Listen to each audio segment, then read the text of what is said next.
So or do I charge my machine to go here? Just go on your side.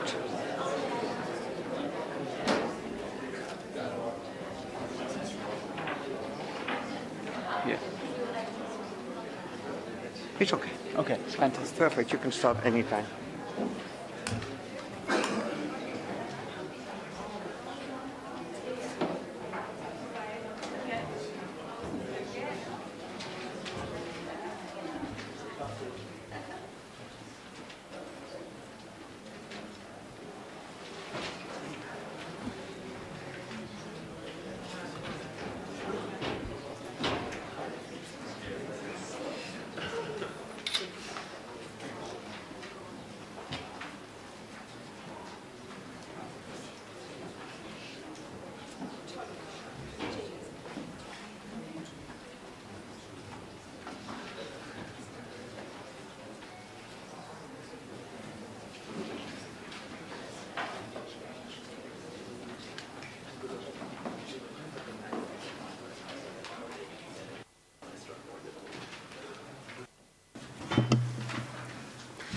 Good morning to all of you.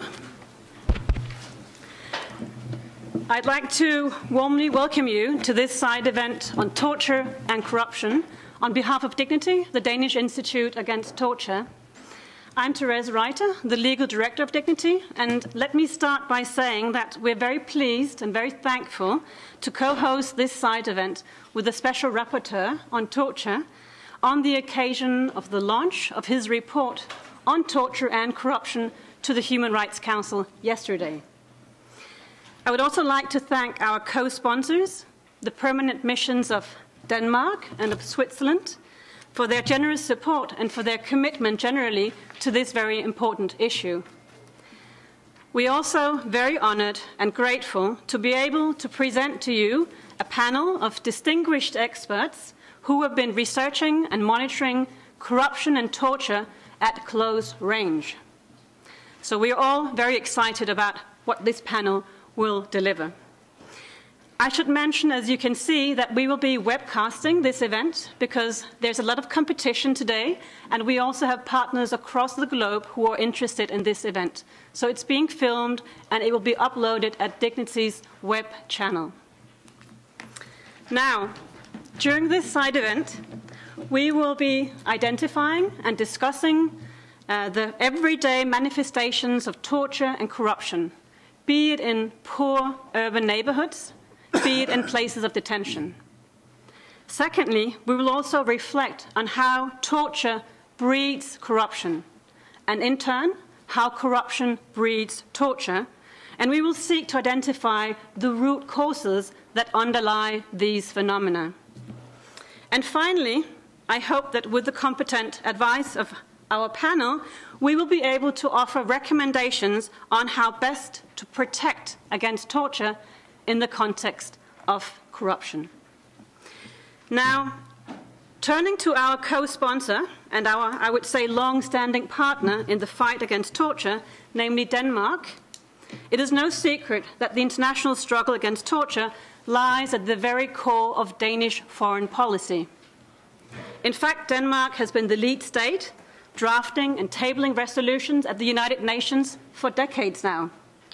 And last year, Denmark brought this exact issue of torture and corruption on the agenda of the Human Rights Council. And it did so by tabling a resolution on the negative impact of torture on the negative impact of corruption on the right to be free from torture.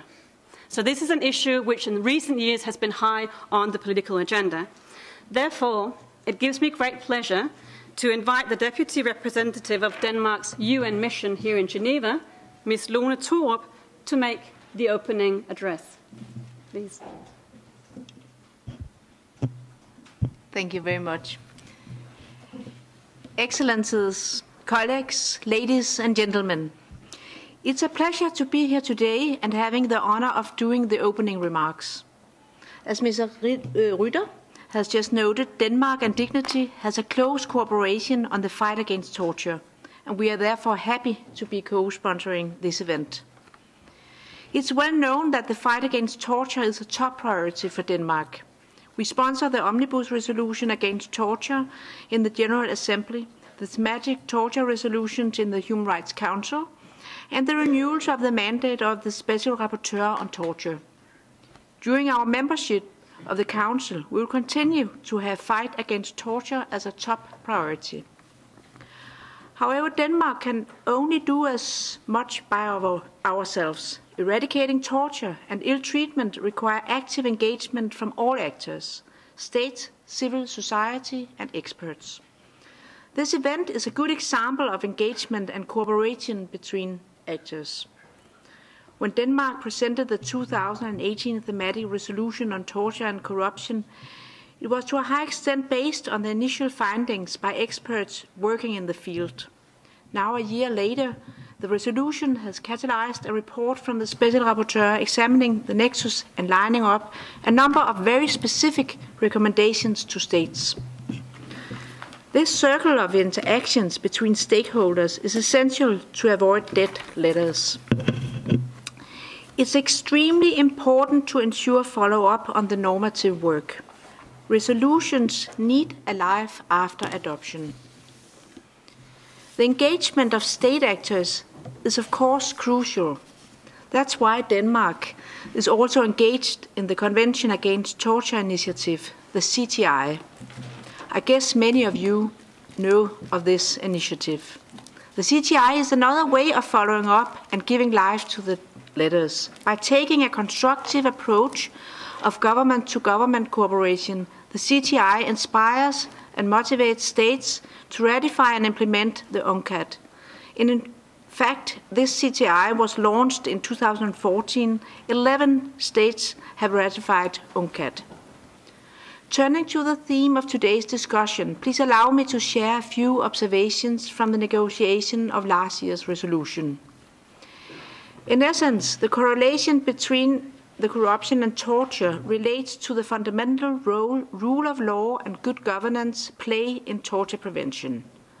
When corruption distorts and undermines these basic structures, the risk of torture increases. However, because nexus relates to the fundamental governance structure, it's also very difficult to grasp. In his report, Special Rapporteur Melzer makes a parallel to the classical chicken and egg dilemma. I think this is a good picture of this complexity.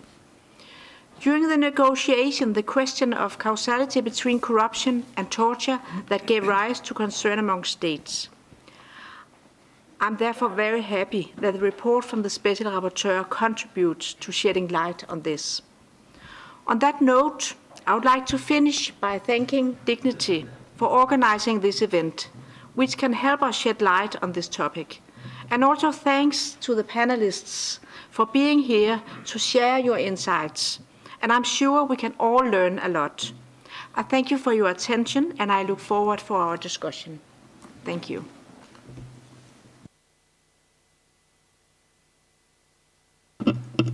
Thank you very much for these opening remarks, which I believe are very timely, tying together the work which has happened in the Council and now with the Special Rapporteur.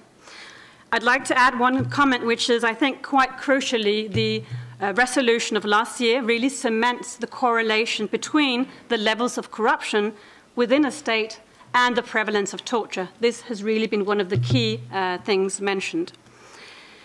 And I would say that given the detrimental effect that corruption has on the fight against torture, the resolution invited the Special Rapporteur on torture to take the resolution into account in his future work. Because, as Ms. Thor was saying, we do not want this to end up being words put on a shelf. This needs to come out to life. This needs to be addressed in much more detail.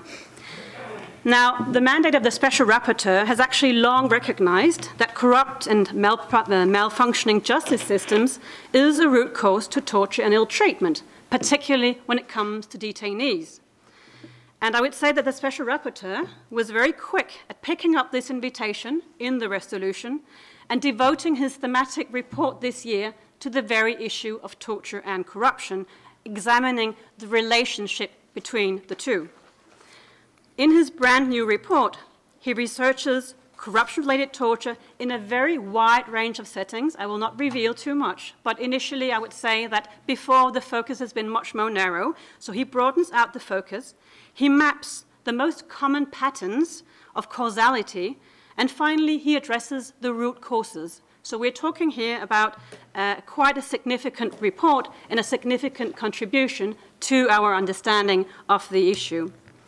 So yesterday, the Special Rapporteur presented his report in the Council, and today we're very fortunate to get the highlights, listening to what are his findings, his conclusions, and his recommendations. So please, Niels Melzer, the floor is yours. Thank you, Therese, and thank you to Dignity and to the permanent missions of Denmark and of Switzerland for organizing and hosting this side event. I think it's very timely. It's a very important issue, and also thank you for inviting so incompetent panelists that can contribute far more to this than I can, and have been working longer on this than myself. I have to admit that when the resolution came last March, I was very happy about it because it kind of triggered us that this is the next topic. Yes, obviously this has to be a thematic report because it's a phenomenon that has accompanied my practice in the past decades even. Whenever I've visited prisons and dealt with issues of ill treatment and torture, I saw that there is this kind of ghost of corruption that permeates this whole environment that is conducive to ill treatment and torture. So I'm very glad if through this report I was able to shed some additional light on this and support the work of others that also focuses on this more specifically. So yes, the report does actually three things. Well, it addresses the relationship between corruption and torture on a conceptual basis. It outlines the predominant patterns of interaction, and I really focused on causal interaction here between these two phenomena and on the systemic root causes of both phenomena. And thirdly, it offers recommendations with a view to strengthening the protection against torture in contexts affected by torture. I think it's important at the outset to recognize that today corruption is widespread both in developed and in developing states. But that, as already the subcommittee in its seminal report in 2014 observed, that the characteristics of corruption may vary strongly from context to context. So it has a different face in various contexts. And also that it crosses borders, right? So corruption in one country can be triggered, facilitated, or fostered by political, corporate, or other actors in other countries. And in many contexts, corruption permeates eventually government policy, lawmaking, and the administration of justice. So all three powers, state powers, in ways which undermine every aspect of the fight against torture. I don't want to dominate here this initial discussion because my report is out there. So let me just summarize I think the core, one of the core pieces of the report is that I try to identify 6 predominant patterns of causal interrelation between corruption and torture. And first, the most close causal interaction certainly exists where a particular act of corruption involves a transfer of an undue advantage. So the undue advantage is kind of this typical element of corruption, that is, there's a transfer of an undue advantage in a corrupt transaction, and that where that actually amounts to torture or ill treatment, such as when the undue advantage is a sexual act that is being asked or has to be provided, or forced labor, or a similar situation of degrading exploitation, then there is almost an identity between corruption and torture. And that is very frequent, really, in practice. And second, the next closest interaction is where torture or ill treatment are deliberately employed as a tool for obtaining an undue advantage, so extorting money, and forcing someone to provide other forms of advantages through the threat or the use of torture or ill treatment. So obviously also torture and ill treatment and threats can be used to force someone to not to do something, to obstruct, for example, investigations, prosecutions, and adjudication of corruption. Third, the direct causal link between corruption and torture can also be inverse, where undue advantages are deliberately offered or sought for the purpose of inducing torture or ill treatment. So criminals can be paid to threaten someone, ill-treat someone, intimidate witnesses, and these types of things. Fourth, another frequent pattern of interaction is, it sounds a bit complicated, but I'll explain, where state officials demand the transfer of undue advantage by deliberately exploiting a pre-existing exposure to the risk of torture by other perpetrators. Let me explain. At the border, irregular migrants arrive. Corrupt officials may say, okay, if you pay me a bribe or perform a sexual act or whatever, I will let you pass. If not, I'll send you back. But I'll send you back to a context where you may be exposed to torture or treatment. So the exposure to the risk of torture is by other perpetrators elsewhere, but the official or the corrupt official actually exploits that situation. Can also be in violent neighborhoods where law enforcement officers request protection money in order for people to be protected against violence from criminal actors. And then obviously there's very often a collusion between these law enforcement officials and these criminal actors.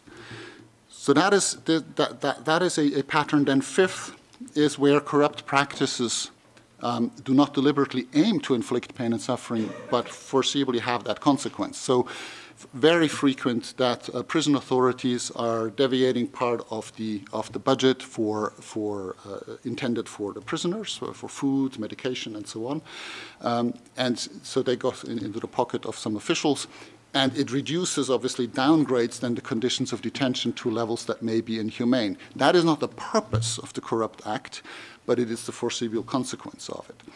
So that is also very frequent. And finally, you might have policies and practices that are not corrupt in themselves, don't intend to cause torture or ill treatment, but they still contribute to that. And I take again the context of irregular migration, where the deterrence-based policies of many states, they're not corrupt, and they're not intending to expose anyone to torture or ill treatment, but it's the foreseeable consequence that precisely that will happen, because then thousands of people, or sometimes it's said millions of people, are being pushed into irregular pathways where they're exposed to abuse by smugglers, traffickers, and corrupt officials. So these are a bit of the causal interactions that I've identified. I'm not claiming that they're exhaustive, but I think they might be helpful in trying to find which phenomena causes which, what is the causal relation, and how can we then also design measures to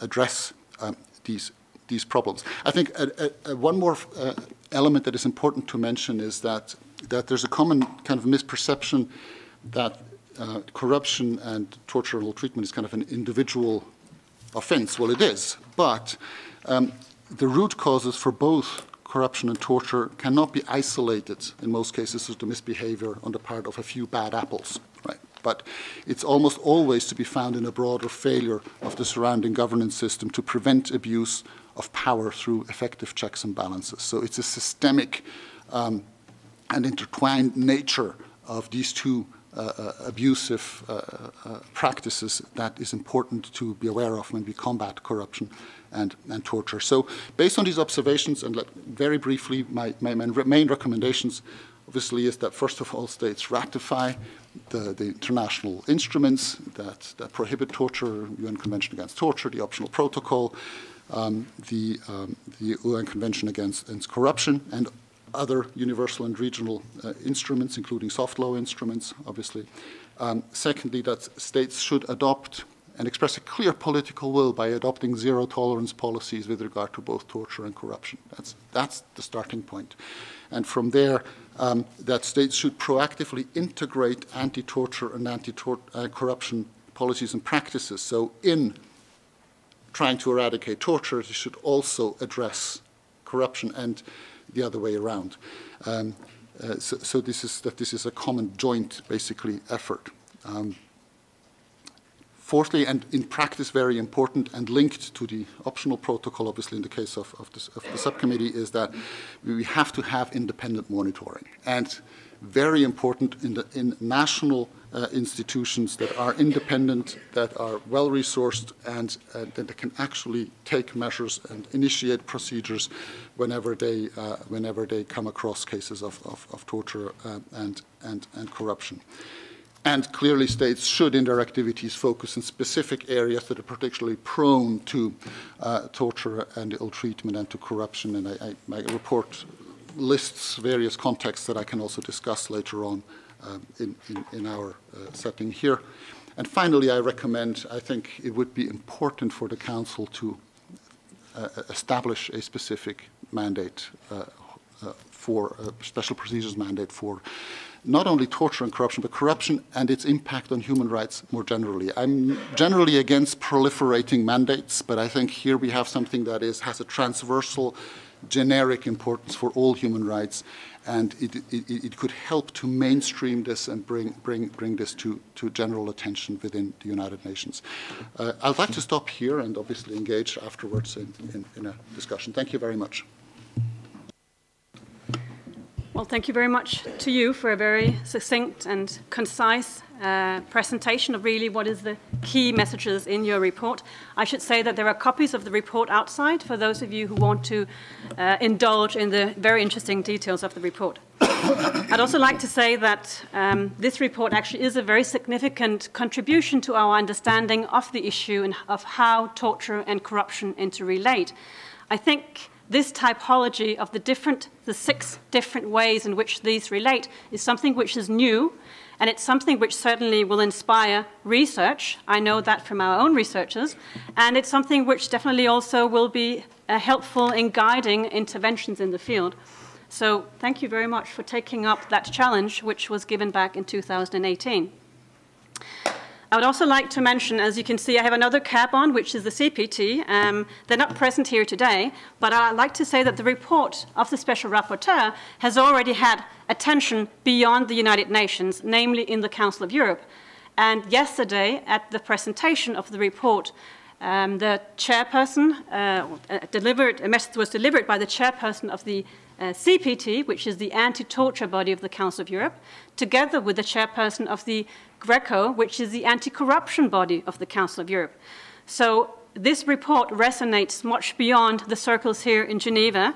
And in that joint statement, not only did the Council of Europe welcome the Special Rapporteur's report, but actually they also launched a very strong appeal to member states to increase their efforts to counter corruption, namely in the context of torture. So this is something that we hope that will live on, not only in the circles, of course, of decision-making at the normative level, but after that being taken out into practice.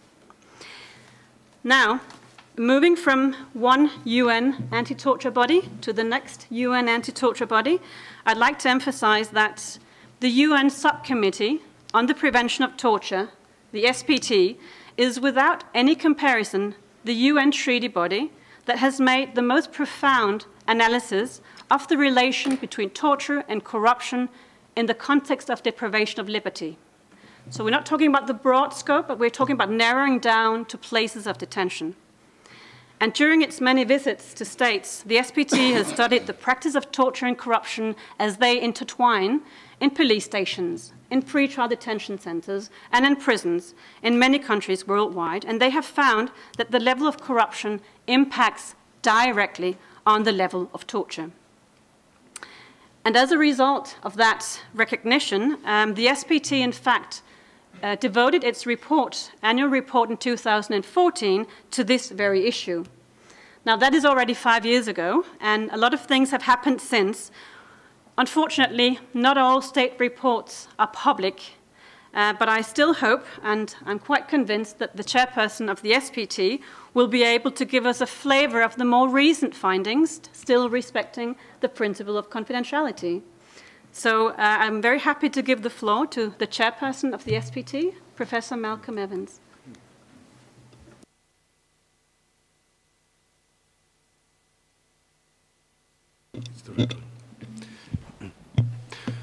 Well, thank you very much, and I'm very pleased to have this opportunity to speak on this topic today, and particularly to be surrounded, on the one hand, by representatives of Denmark, who I was very pleased to see bringing forward the resolution last year, and, of course, my friend and colleague Nils Melzer for his most excellent report, which I'm delighted has now been released and is already prompting such interest.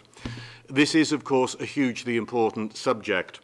And as our chair, as Therese just mentioned, it was in fact 5 years ago when the SPT first made its public statement concerning the relationship between torture and corruption, which at the time I think was one of the first to actually flag the connection between the two, or rather the need for those seeking to address torture to take into account in ways that they had not previously perhaps done so, the impact of corruption on the practice and the prevalence of torture.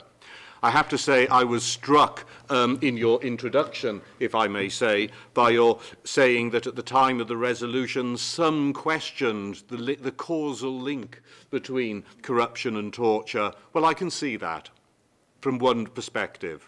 I can see that if one is sitting in a committee room or a room such as this and having on the one hand the idea of corruption and on the other a definition of torture as found in Article 1 of the Convention Against Torture, for example, it may not seem immediately apparent what the connection is. But I can assure you that when you are speaking to detainees in prisons, when you are speaking to detainees in police stations, when you are observing what is happening in those institutions, the connection between the two is not in any case a matter of doubt. It is obvious, it is staring you right in the face, and I have to say one of the things that surprises me most about looking into this area is why so little has been said about it in the past.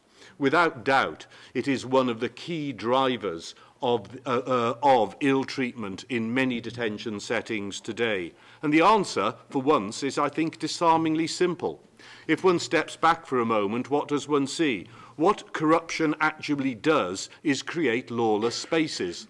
It creates relationships and spaces in which the normal relationships and the normal application of law and approaches do not work because, as the word itself says, they have been corrupted. Normal things don't apply.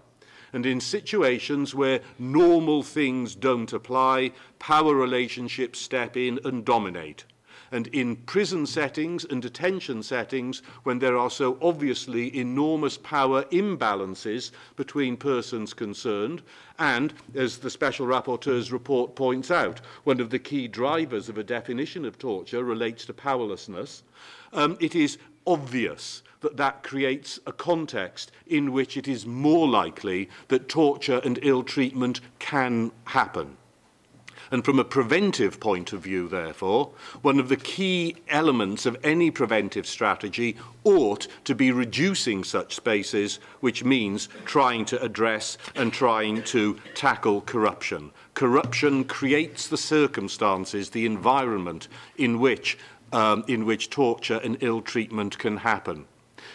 Now, helpfully, the Special Rapporteur has provided us with a classification which I'm not going to repeat. I'm going to just step back briefly and give you a different, complementary, much simpler categorization, which to me, I think, sums up basically what we find in our practice across the places of detention we visit. And as our chair has mentioned, reasons of confidentiality prevent me from pulling particular examples out of hats, but this is rather a top-line synthesis. I would say, in essence, we would distinguish two different approaches. One is basically, shall we say, corruption based on greed or gain, when people are engaging in corruption because they can. And this sort of corruption you find just about everywhere.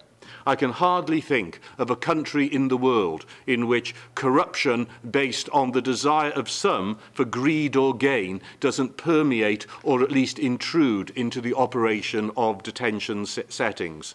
If we think for a moment of the extent to which in most detention establishments we can find that drugs, phones, illicit sex are freely available or freely circulating, what does that tell us? These things can only be there through wrongful purposes, and the wrongful purpose that lies behind those is almost always linked in some way to some form of corruption. By whom? Well, it's very fashionable and understandable that we point the finger at corrupt prison officers, and that is often the case, and there is no point pretending that that isn't the case, and police. But we must always remember that this is often fueled also by detainees themselves. We often turn a blind eye to the extent to which detention facilities are actually not really run so much by the authorities and the guards, but by the internal structures of the detainees themselves, and controlling their examples of corruption, extortion, bribery, and abusing relationships with other detainees is something that does require far more attention than it deserves. But it is also another main driver of corruption, and strategies to address it must seriously engage with that. But there are two other things which are often left out of account. These are not the only ones who are corrupt within the system. People like me so often champion, and rightly so, the importance of fundamental safeguards against ill treatment in places of detention, but I'm afraid to say far too often those who we look to address these situations, by whom I mean lawyers, doctors, judges and others, frankly can be equally corrupt in some systems and in some places. And we must not turn a blind eye to the problems of those who are meant to be professions of oversight, but in some instances become part of the problem and not part of the solution. And similarly, in the background so often are the external factors that are often driving all this, which are external to all of these. Increasingly, the gang cultures we find in so many countries who are driving this from without, blackmailing officers who we may look to see as corrupt, but in reality are under huge pressure themselves to take illicit materials into drugs and into prisons and so on and so forth, or increasingly penetrating the security services themselves by getting members into positions of power and authority from which they can corrupt from the inside. The dynamic is really very difficult, and simplistic solutions are not the answer, or knee-jerk responses. But responses do need to be found. But it is necessary to understand the manner which is and what is driving these practices in such situations. But if corruptions of greed are on one side, we often run into what I would call corruptions of necessity. And this is a very difficult and a grey area which does need to be acknowledged. And this is the corruption that we find, frankly, in situations where the fundamentals of the system are simply so wrong, so out of kilter, so far removed from what we would understand to be the rule of law, from good governance and the way such systems should be run, that in reality alternatives have to be found in order simply to allow for survival. So detention staff who are simply not paid when their money and pay is being siphoned off by others, because it is simply assumed that they will exploit their power in order to gain income or money from others. There are structural elements in system, and our 2014 report set out numerous examples of these, where essential goods and services for detainees are simply not provided. So there is no food, there is no water. It is assumed that these will be provided through such systems and through such means. Often they are not seen as corrupt, and yet in their own way they are, because it is making the very basics of life dependent on such things. The solution in situations where there is what I would call corruption of necessity rarely lies within the prison estate itself. It is a reflection of the riddled corruption in those states and societies as a whole, and ultimately that is the place where one must look. So solutions are not easy to find in practice, but with distinguishing these different types of situation helps. And in conclusion, I would say that although we have never formalized it in this way, we would see, I suppose, a rough typology, where at the outer edge one has, shall we say, or the inner core maybe, the corruptions of necessity, where things are just so out of kilter that in a way corruption has just become a way of life. And treating it as corruption, although that is what it is only the beginning of how one must address the issue. And even when that may be addressed and basic systems and structures are in place, one moves on to the corruptions of gain and greed, which can, of course, be addressed by improvement in the rule of law and, of course, by external oversight, which we believe is essential in order to try to effectively address these situations. I will leave it there. There is much more that can be said on this topic, but it is a hugely important one. We have barely begun to trace the contours of what needs to be done to address it, but address it we must if we are going to open up a new and effective front in the combating of torture in detention facilities. Thank you very much indeed.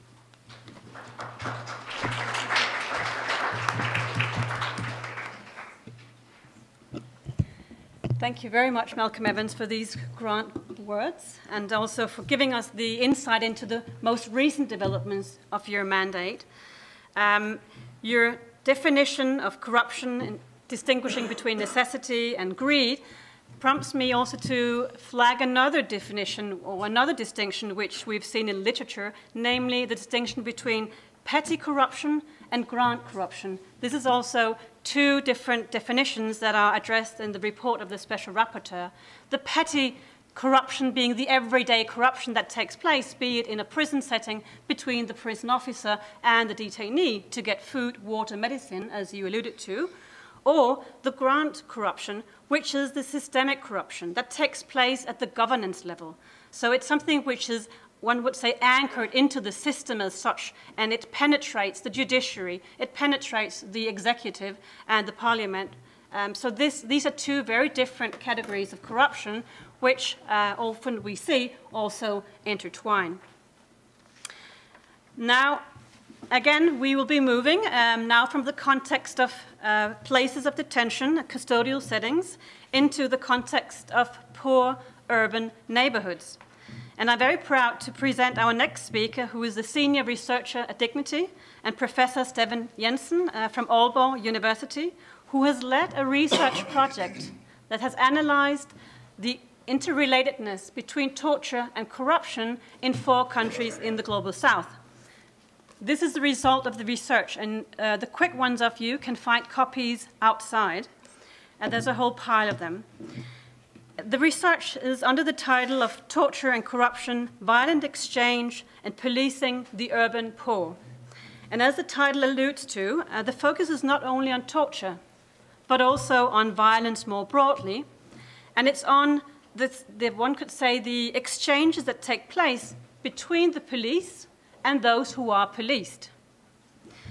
Now, traditional research on human rights violations and corruption typically see these phenomena as a sign of system failure. We've heard this in both presentations today. By contrast, this ethnographic research really adopts a very alternative approach. It asks the question, are these corrupt and repressive practices a reflection or a sign of a dysfunctional justice system? Or are they rather an expression of a system that is very well functioning, but it's selective?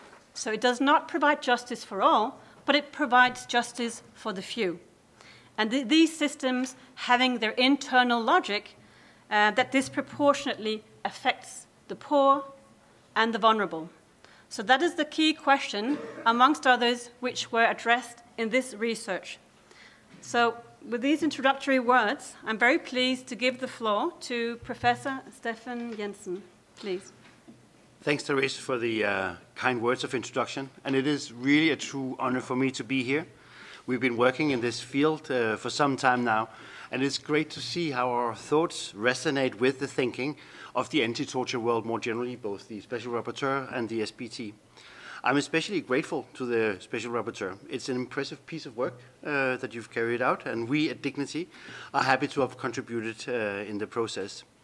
I find the identification of these 6 patterns of causal relationships especially useful. In different ways, every one of these causal relations were confirmed by and echoed in our research. The research emerged out of an empirical insight. Frequently, when documenting torture and ill treatment with our partners around the world, we found that there was some strange mentioning of money or exchanges of different kind between victims and perpetrators, between police and policed. Now, we firmed these empirical insights up in the research project on violent exchange, which is the basis for the book on torture and corruption. From 2014 and until the present, we have worked in, actually more than 4 countries. We have worked in Bangladesh, South Africa, Kenya, the Philippines, Liberia, and the Democratic Republic of Congo. In this first phase, we have focused on gathering empirical material, trying to firm up the conclusions or the assumptions or the ideas, hypotheses of these relationships, and then try to translate these into advocacy. In the next phase, we want to move beyond the global south, echoing again the Special Rapporteur, and begin looking, for instance, at the US and Denmark in order to understand how relations between violence and threats and exchange of services, money and opportunities for police officers or others in the global north. But that will be for later. In this presentation, I want to try to focus on 3 themes. First, I want to talk a little bit about what we could call the continuum of detention. Then I want to talk about legitimization of corruption. And finally, I want to talk about victims, about the relationship between gender, generation, class, and race. Okay, the first one. While it does make sense to distinguish between custodial and non-custodial settings, it is also useful, I think, to think along a continuum of detention from the time people are stopped in the streets, detained, so to speak, over what happens in police vans, in detention cells, in jails, and in prisons. That is, we try to follow people rather than institutions. Try to see what happens along this continuum of detention. And that's important, not least because bribes and extortion will go up the further one gets to real serious forms of imprisonment. As victims approaches the prison or the deportation centers, again, thank you for bringing in the migrant issue here, what we could call institutional forms of violence will go up. That is, the more serious the threat, the higher the price to avoid or get out of detention. In my own work on the war on drugs in the Philippines, this has meant that people would do almost anything to avoid potentially life-threatening detention by paying ever higher prices to police officers and prison officers. So this brings me to the next theme on the legitimization of corruption. In much of our material, we can see that corruption is legitimized by discourses of help. Like help as something like I want to help. As many of our informants report, police will legitimize their practices of extortion as ways of helping people to stay out of jail. I really wish I could help you, as one police officer told a detained informant, of course inviting for corruption. The idea of help is of course premised on the existence of an unjust, maybe parallel criminal justice system, where the perpetrator suddenly assumes the role of benevolence. The point here is that people often seek, those people who are being detained will often seek to engage in exchange relations as a really bad way of warding off an even worse potential outcome. This discourse of help also obscures the fact that the ill treatment often arises in police officers' ability to prevent people from seeking assistance elsewhere. So there is both ways of corrupting people, but the detention itself is also part of a corrupt practice. Finally, as the rapporteur, a special rapporteur correctly states, the vulnerability of people is a function of social, gendered, racialized, or generational marginalization. That is, how people are vulnerable to the nexus between corruption and ill-treatment depends on who they are and where they are. In our work in Kenya, for instance, it is clear that women in slums are faced with specific challenges. They will often be faced with demands of sexual services to get out of police custody, or, sometimes more importantly, to secure the release of their sons, who are labeled as specific threats to social and moral orders. And the Impetus behind this, of course, lies in the almost sort of like a pandemic wave of extrajudicial killings in Kenya that makes this threat a real threat. Birgitte Dragsted's doctoral research for the project, sitting over here, by the way, among illegalized street traders in Nairobi shows that the exposure to corruption and ill treatment can be gendered in ways that perhaps run counter to what one would expect. For instance, locally held notions of female vulnerability and vulnerability in general can affect the ways in which state employees approach street traders, leaving especially young men more open to severe treatment than female traders. Hence, we need to pay attention to such local moral orders to understand who are victimized in the nexus between corruption and ill treatment. And again, the Philippines' war on drugs bears this out as young men and their families from Manila slums suddenly became the targets of a combination of extortion, ill treatment, and extrajudicial killing, where the unpredictability of life increased the price of survival and the opportunities of corruption, leaving eminent journalist Sheila Coronel there to talk of murder as enterprise. How is this important for our work at Dignity and the human rights world more broadly? Briefly put, the understanding of the nexus between ill treatment, torture, and corruption opens up for aligning the experiences and challenges of our partners, or those people who could see the mentioning of money whenever they were documenting torture violations. So it helps them, our partners on the ground, with an international normative framework. We might say that this agenda complements the tools at our disposals as we can address the issue of torture and ill treatment from a different angle. It also opens up, I think importantly, for new partnerships across the world of development and governance to deepen the fight both against corruption and torture. I also think that corruption is a slightly different issue for states. While states and public officials fight against corruption allegations everywhere, there are different avenues for engaging states on corruption than there is on ill treatment. It's not better, it's just different. It broadens the way that we can work. Now, there is no doubt that addressing corruption is a momentous task. Still, I think that there are options for actions. One such option emerged during my last fieldwork in Cape Town. Surprisingly, none of my Malawian migrant informants, refugees and migrants that I interviewed were shaken down by the Cape Town Metropolitan Police. That is surprising, as their colleagues in Johannesburg routinely asked migrants to make a plan, as they call it, and violently acted against them if they were not able to come up with such a plan. Now, what accounts for the difference in two relatively comparable institutions within the same country? Now, asked about this, the Cape Town police officers told proudly of zero tolerance of corruptions within the force, along with rigid enforcement. If we are right about the causal relationship between ill treatment and corruption, this would suggest, and is confirmed by our interviews with the migrants, that the threats of violence, arrest, and deportation have decreased as well. Before we paint too rosy a picture of Cape Town, it is necessary to say that migrants instead are shaken down by housing committees and gang structures, as we also heard from Malcolm just before.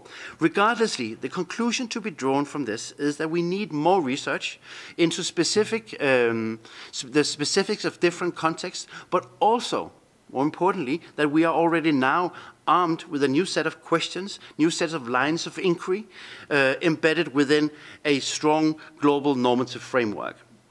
This work has been greatly advanced by the work of the Special Rapporteur. For this, I thank you, and I thank you for listening. Thank you.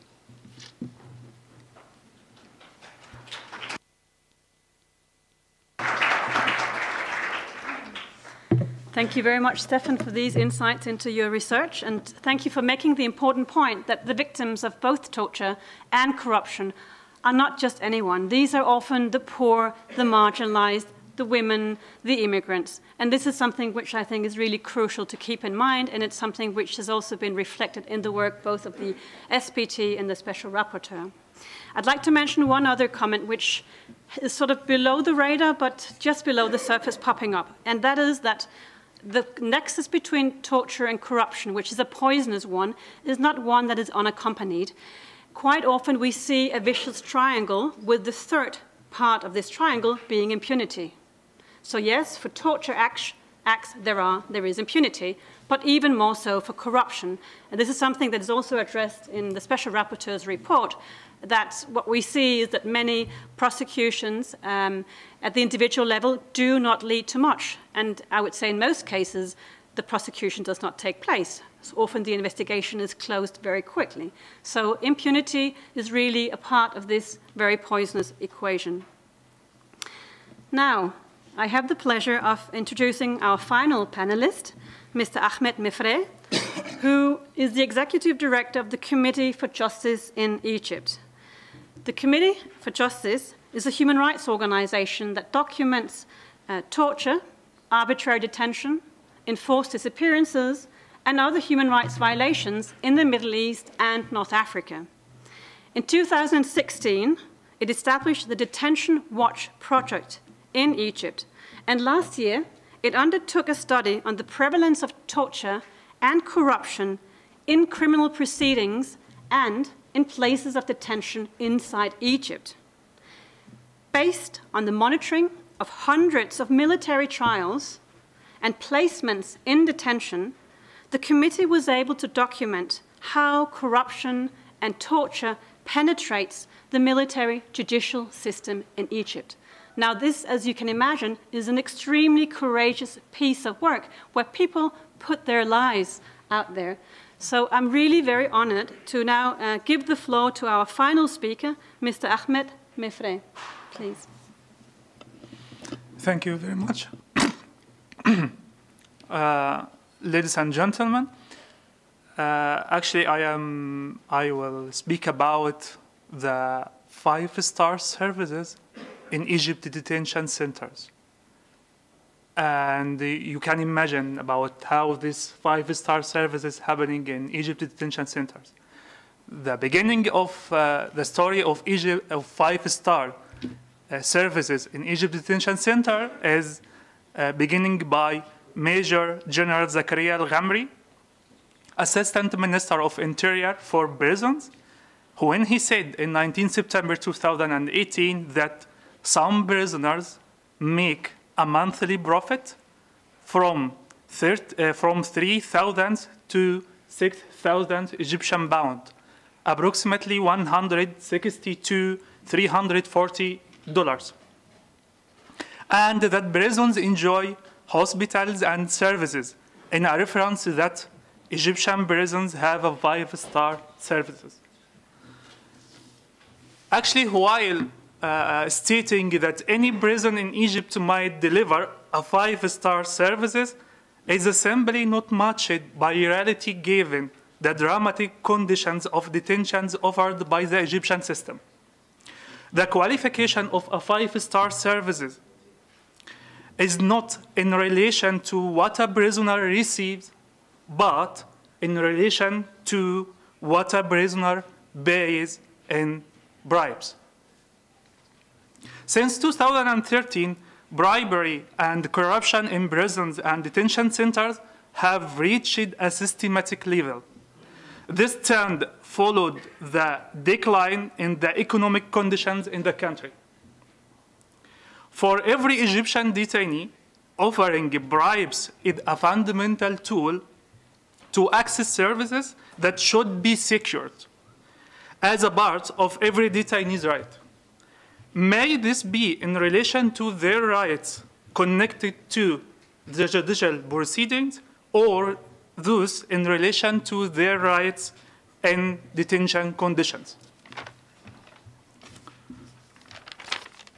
Through our working on monitoring and documenting violation in detention centers, and with regard to the judicial proceedings, the Committee for Justice documented that families and members of the Defense Committee are forced to pay several bribes throughout the judicial proceedings.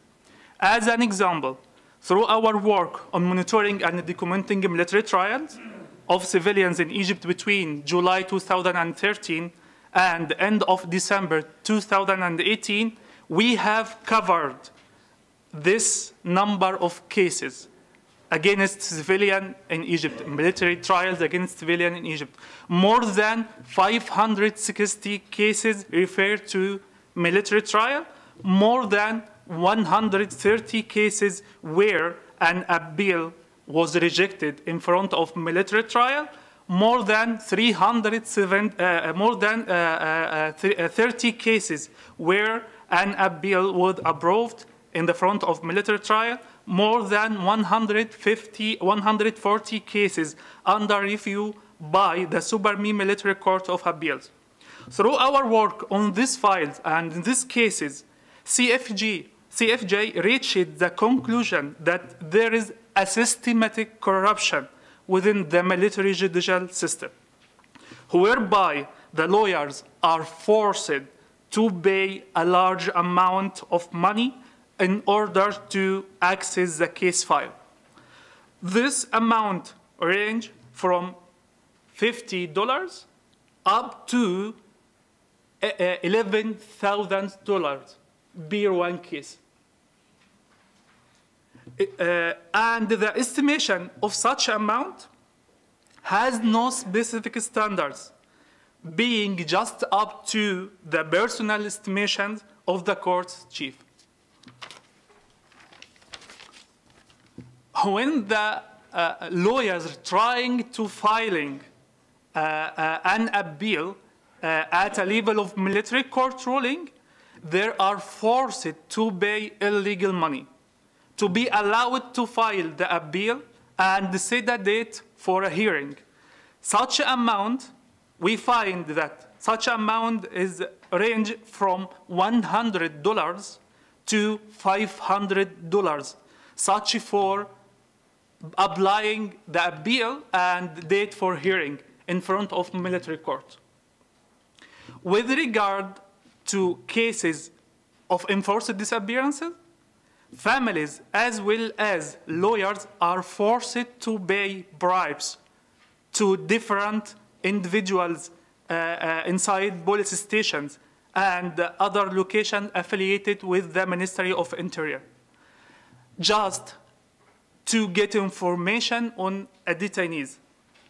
And we find this is because the Ministry of Interior does not disclose such information, and there is no administrative mechanism through which the families and lawyers can acquire information on a detainee or the case for which he is detained.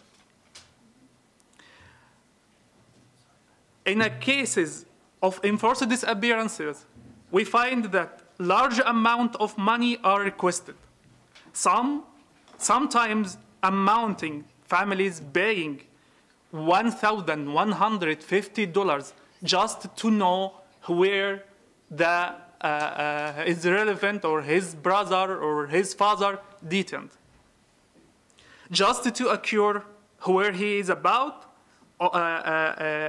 And there are situations where a family must pay bribes to deliver food and deliver water to their detainees. Of course, this adds a huge financial burden on the family, on such kind of economic situation in Egypt. Regarding detention centers, since 2015, CFJ has been working on monitoring and documenting the violation inside different detention centers in Egypt, which has increased in numbers after June 2013, and we observed we have, after 2013, more than 510 detention centers in Egypt now, official or unofficial one. And of course, an official one is now the big problem because the bribes is very widespread in this such of detention centers. We find, after researching and documenting the cases of enforced disappearances, we find that the lawyers pay a lot of bribes to trying to know where the people is detained, and also when he appeared in front of persecution, they gave also bribes and money to let him, the lawyer, to meet his defendant. And also they pay bribes to allow entrance, food, and water to them. Some families, because this is now a big issue, bribes give money to security, some families now share together the bribes to reduce the financial burden, while some others gave the same food and the drinks which they send to the prisoners, to the security guard and the officers, to let them only give this food and this water to the prisoners, and not taking it or leave it to rotten. When we working and searching and documenting cases in detention centers, especially in detention center, we find that some families pay bribes to ensure that there is no sexual harassment of women during security searches at visit in detention center. Many families of detainees complain of such actions in detention centers. This included Borg El Arab prison, like as example, in Al Aqrab prison, and in different court headquarters, such as terrorism court located inside Torah Center security camp. We have now in Egypt the courts now being held inside the military camp and inside the police camp. And we find also that families pay bribes for improving detention condition, like transferring a detainee from a crowded place to a place less crowded. And about crowded in detention center in Egypt, you can imagine that at 6 meters, maybe there is more than 30 detainees inside such kind of cells. We find that families pay bribes to activating the air condition inside some detention center. We find that families paying bribes to entering the place of detention for a visit, to halting the torture of detainees, to stop any torture against some prisoners and detainees, especially the political prisoners, and to obtain medical reports of patients, detainees, and to allowing the entry of medicine and some first aid kits to the patients inside detention center. And for more information about the 5-star services, the real 5-star services, I am happy to present more information in my paper, which is beside the door, and thank you very much.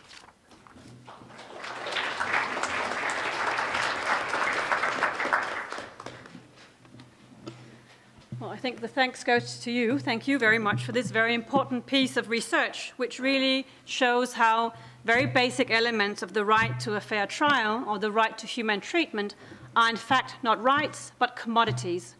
So commodities that can be purchased by defendants or by detainees by bribing judges, prosecutors, and others in the criminal justice system. So thank you very much for providing this evidence.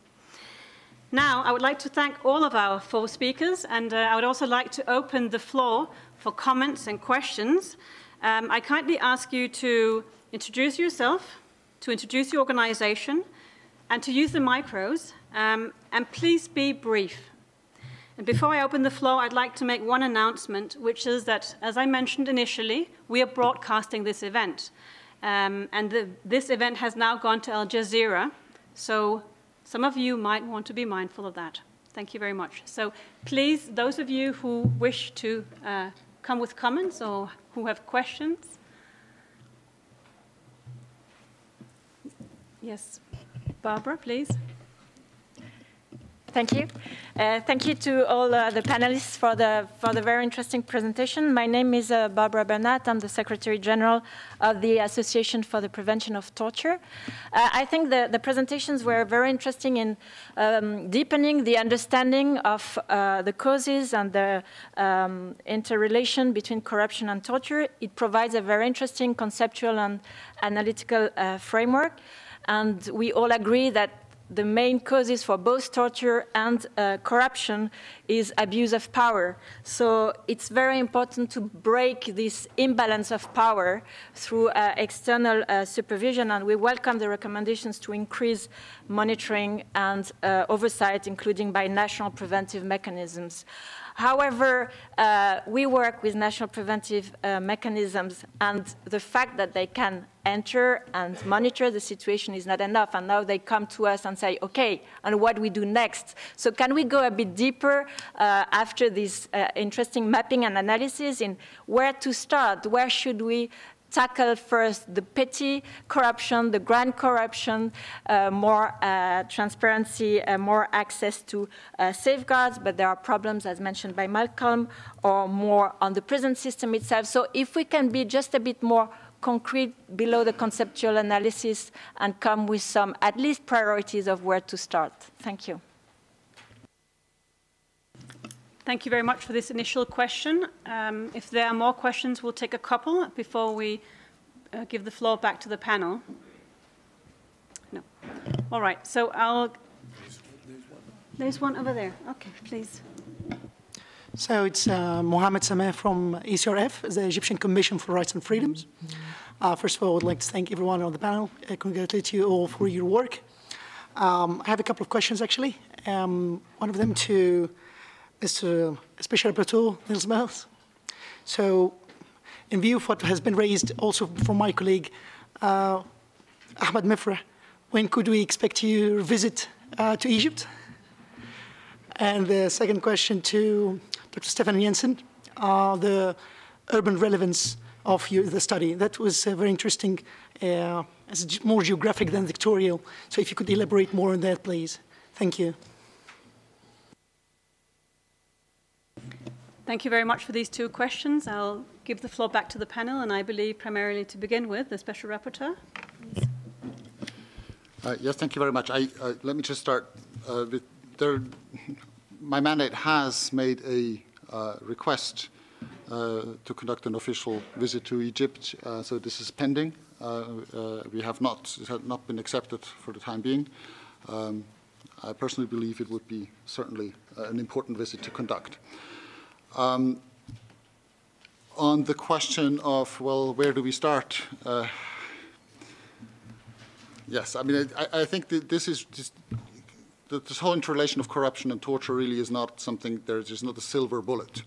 I think, though, that it is important to recognize that it is precisely any environment that tolerates abuse of power, where there is no sufficient checks and balances between the various state powers or also within the hierarchy, is prone to that, is conducive to create, yeah, as it was said, spaces that are not controlled, and that's where power abuse and abuse of power simply thrives.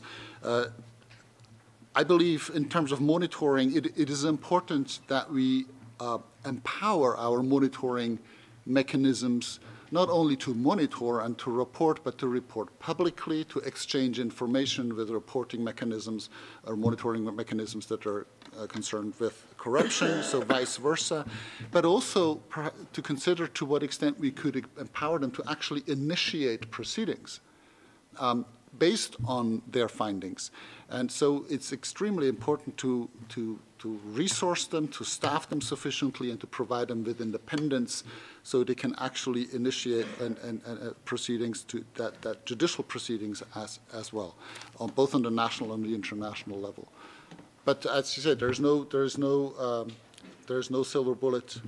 But we have to be aware wherever we tolerate ungoverned spaces, even niches, you know, or kind of small pockets of administration or the judicial system where there is a margin of appreciation that is too large, for example, that's prone to abuse.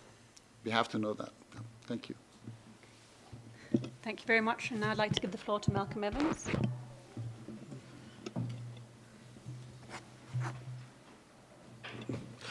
Well, thank you. And just before I start, maybe if I could just take 2 seconds to say 2 things. First of all, I completely agree with Stefan that it's very important that we realise there is no bright line between what takes place in detention facilities and what takes place out of detention facilities on the street or whatever. It's what goes on in the one reflects and reflects back onto the other. We must see it as part of a continuum.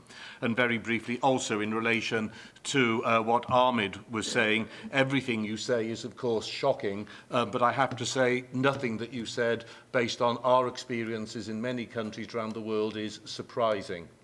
I'm afraid what you were doing was very eloquently listing many of the instances that one will find in many places in parts of the world. So thank you very much for that. And in a sense, that takes me to the question which Barbara Burnett posed from the APT: what do we do now? Well, to me, I have to say, everything at one level depends on the situation that you find yourself in. That sounds like avoidance tactic. It isn't. What I believe you need to do is not approach this from the point of general principle, but start from a real examination of what the reality in a particular country and what the practical reality in a given set of circumstances are. Identify what you believe are the drivers of what is taking place, and then, quite frankly, you just have come up to practical strategies to chip away. As the Special Rapporteur says, there is no silver bullet in order to be able to deal with this. It's a long and slow and painful process, but being serious and mapping what the issue in a country is and working out what the appropriate or possible interventions will be that will begin the process of breaking this down and moving back, rolling things back is the right way to start. Clearly, oversight by national mechanisms, independent oversight is critical. Of course, I would say this, wouldn't I? But it really would help if countries that have not ratified the optional protocol and established truly independent national oversight systems. That at least would be a sign of commitment in this regard, even if it is not a guarantor of success. At least it's one of those things. It shows you wish to make a start. At a more practical level, and with this I will finish, I would urge those that are undertaking projects at a very practical level in places of detention to be very careful about what they're doing and how they set them up. Because, and to use your curiosity when you go into a place of detention to question why certain things that you are seeing may or may not be happening. There is far too much quiet acceptance of things which, if just probed a little, would clearly be evidence of corruption. I will give one example. In one country, which will remain nameless, we were in, the system of parole depended on you undertaking certain compulsory courses. Those courses were not provided by the state, and so you could not get parole.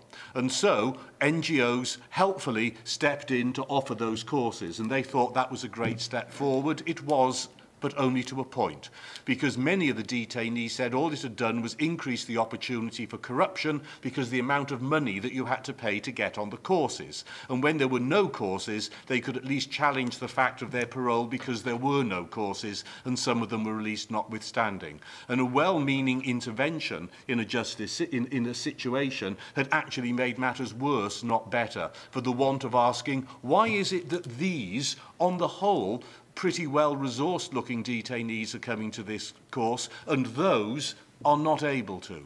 So challenge what you see, because so often underneath it lies corruption. And we must, of course, do no harm. Thank you very much. And that's certainly hard to strike that balance, no doubt. Indeed. We have a question which was posed to Stefan Jensen, please. Yeah, thank you. First of all, reflecting also on Mr. Meffrey's comments, I think that what it illustrates is that there are almost price tags attached to this. Sort of like recognized sums of money that it costs to get in and out, to get out of detention. And I think this is also something that we find in our own research, and it shows the regularity, the routinization of these kinds of practices in ways that are quite extraordinary.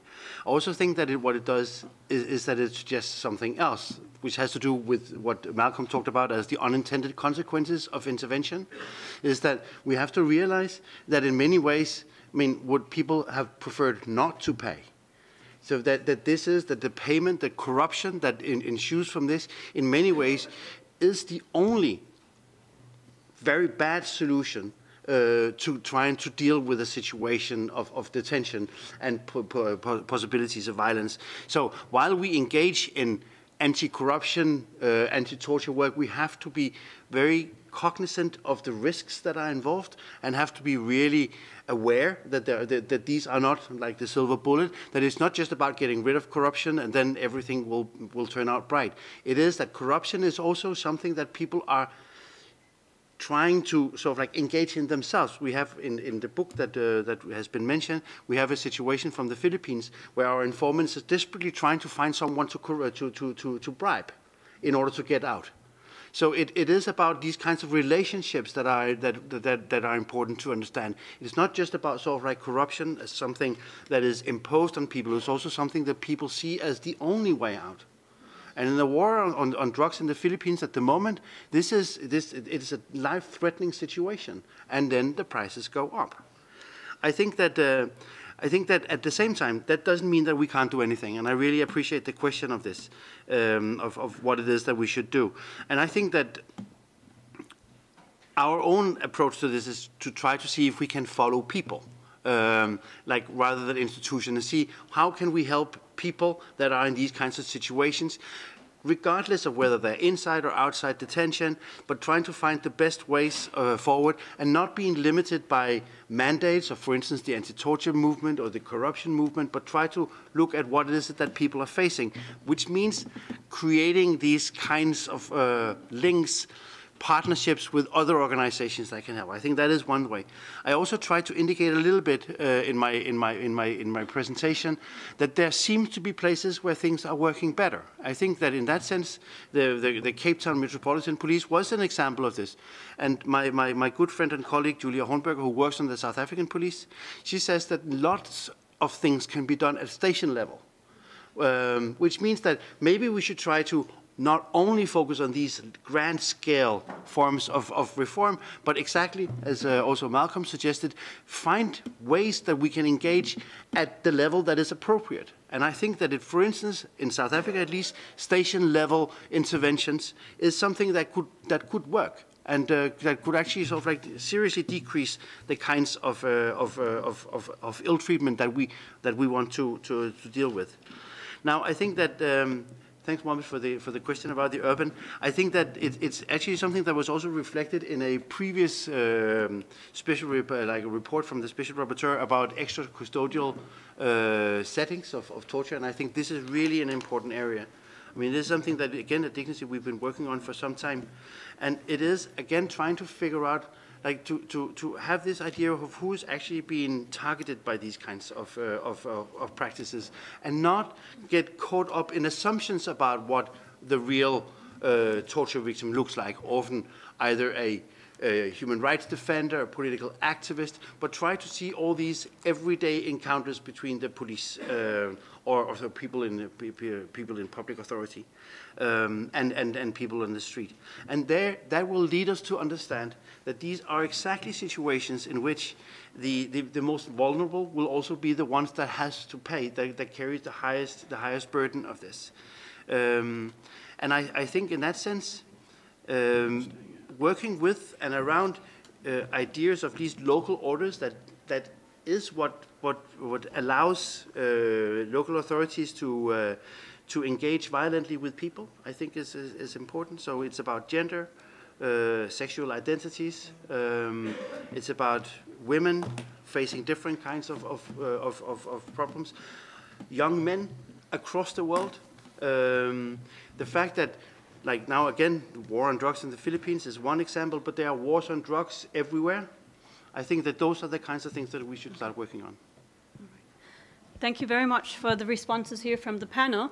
Now, time is really running fast, so we will take one more question at this time, and then I would invite those of you who would have more questions to send them to us. Then we're happy to channel them out. But there was a lady here at the end who wished to take the floor, please. Thank you very much. Roswitha Grass, World Circle of the Consensus and EPS.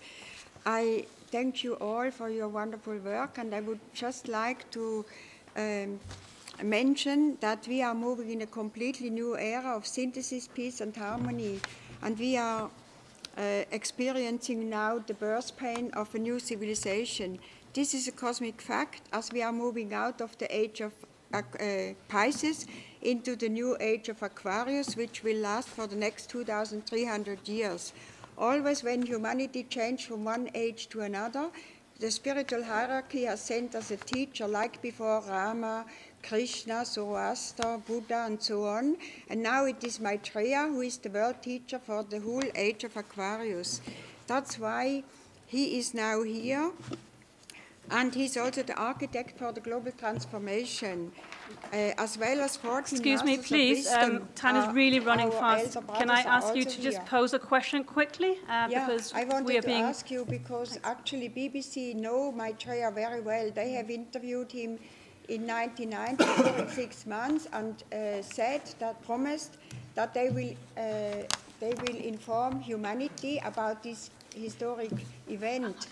And so my question is, do you know about this, and can you help that Maitreya will now know that BBC will now come forward with this information? Yeah. Thank you very much for your attention. Okay. Yeah, but we're going to be kicked out. Okay. Okay. Very, very quickly, please, because thank you. Hi, I promise that this is a very burning last-minute question. I'm from the Refugee Council for Australia, and my question is, well, thank you again for the insightful panel. My question is, you mentioned the intersection of vulnerabilities that can exist. My question is in relation to specifically migrants, refugees, and undocumented asylum seekers in situations in countries that are probably, opposed to actual national mechanisms of oversight. In this instance, how can you actually enforce or implement an oversight mechanism that tracks, the rate of torture and corruption?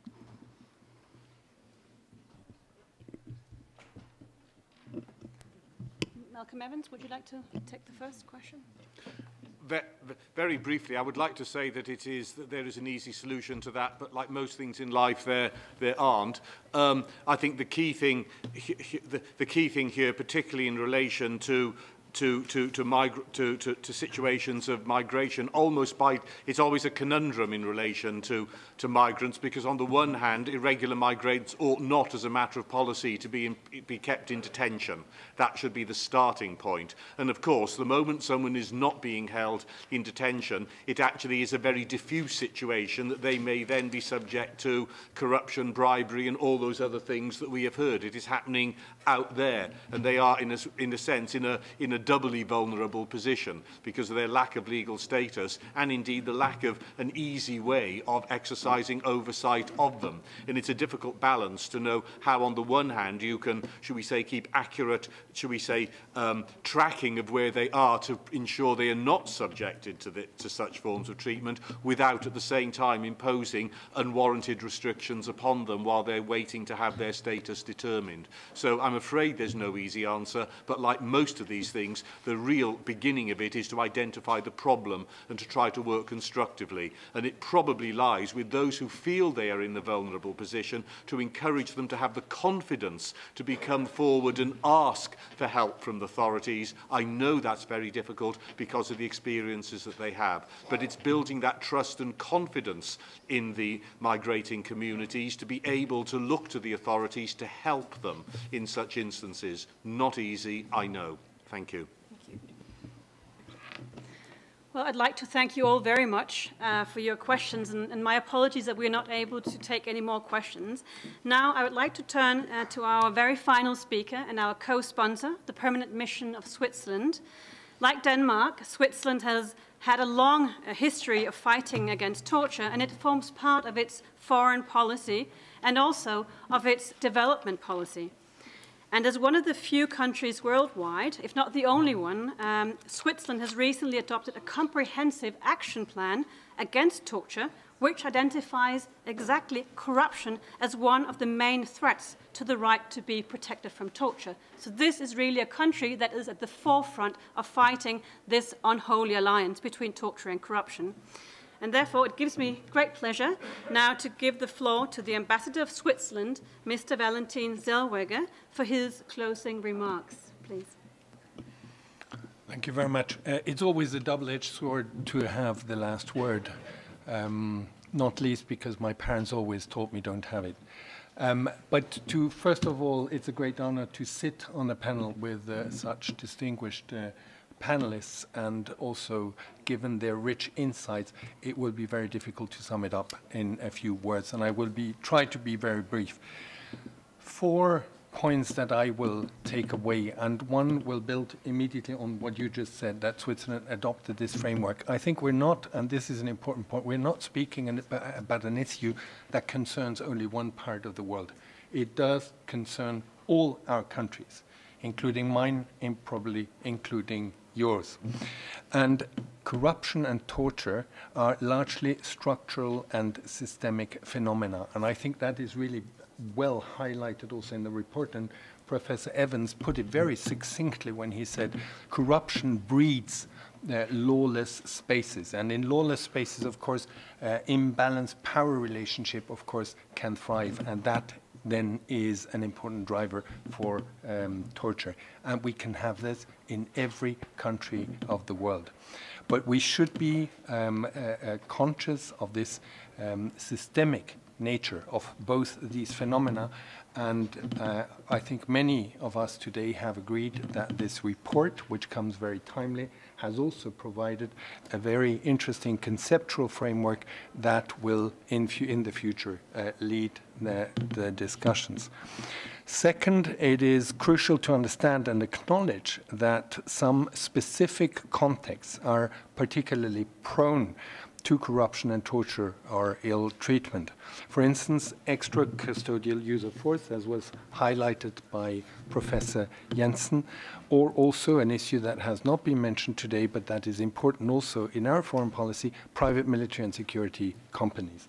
That should also be looked at, and so far perhaps there may be perhaps also need to look at this more closely.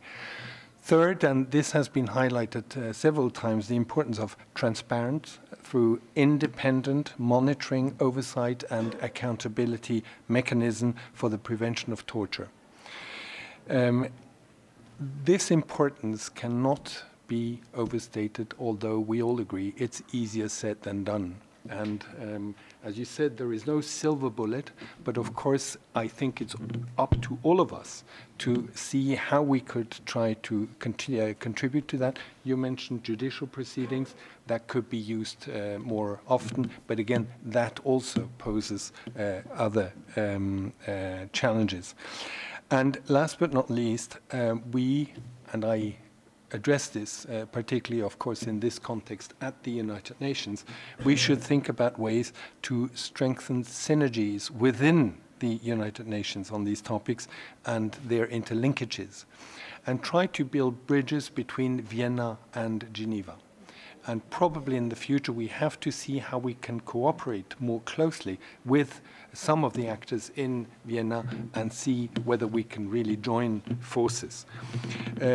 We should also see whether within the Human Rights Council we can continue this important work. There is this proposal to foresee a mandate on corruption and human rights. This could be one avenue. There may be others, but at least there is still a lot of work to be done on the international level and the national level, and I would like to thank the Special Rapporteur, but also all the panelists for their very important contributions. And let's hope that we will be able to further develop these issues and really make a difference on the ground in the end on the relationship between torture and corruption. Thank you very much.